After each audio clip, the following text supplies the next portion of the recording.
one of the things that we take for granted is that important time to just stop and pause and be present with someone. IRL, in real life. You need to look somebody in real life across the table from you and be able to share your story and your heart.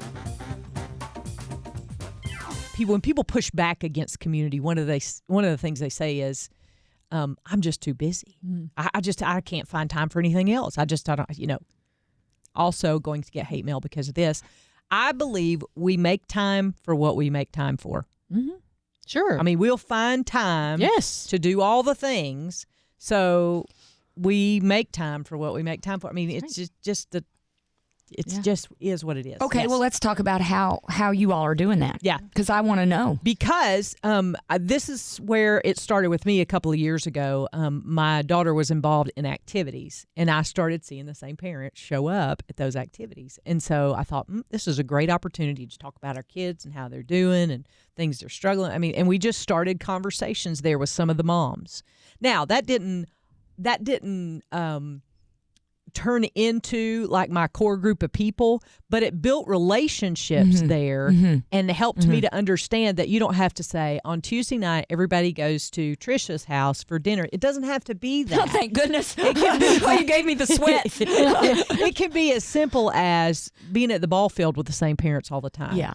Or, being at the band concerts with the same parents all the time. It can be, being at the park with your kids if you have small kids at the same time with a couple of other parents. It's true. You don't have to make it a formal thing. It just can start with you building relationships with the people that are right in front of you.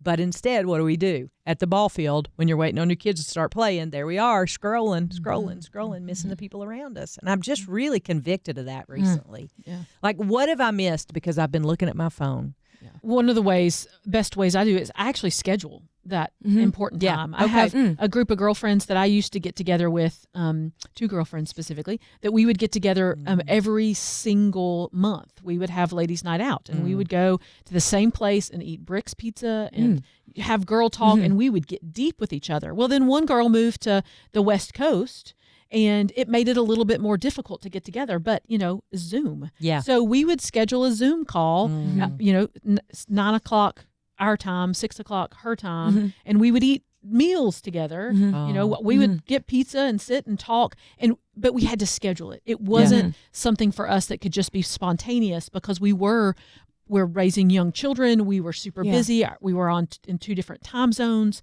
So we had to be intentional about scheduling that time and making it a priority in our lives. Nothing else happened that one time per month. At you 6 prioritized p.m. it. Yeah. Nothing. And that's it. You're prioritizing people over things, people over other experiences, and that's important. God's been putting something on my heart. It's so funny that you said that about everyone goes to Tricia's for dinner. That just really made me nervous because I don't feel very like I have the gift of hospitality. However, God's been recently putting on my heart the prompting to invite people over, have people over.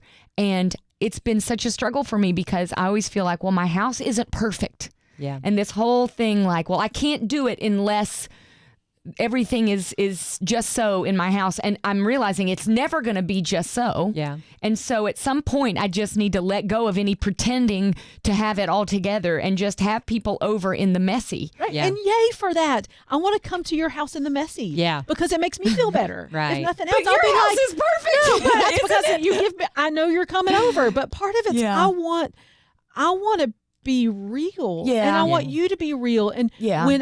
when I clean my house like to the nines and people walk in and they're like, your house is super clean. Then I'm like, okay, well, then I have to clean it all the time. Every time you come over. Every time you come over, I'm going to have to Yeah. clean it. So I want to go to your house when it's just a little bit messy. I want you to come to my house when it's just a little bit messy. Right. And us build that level of community because you can let down your walls. I can let down my walls. And we don't have to be perfect. That's true.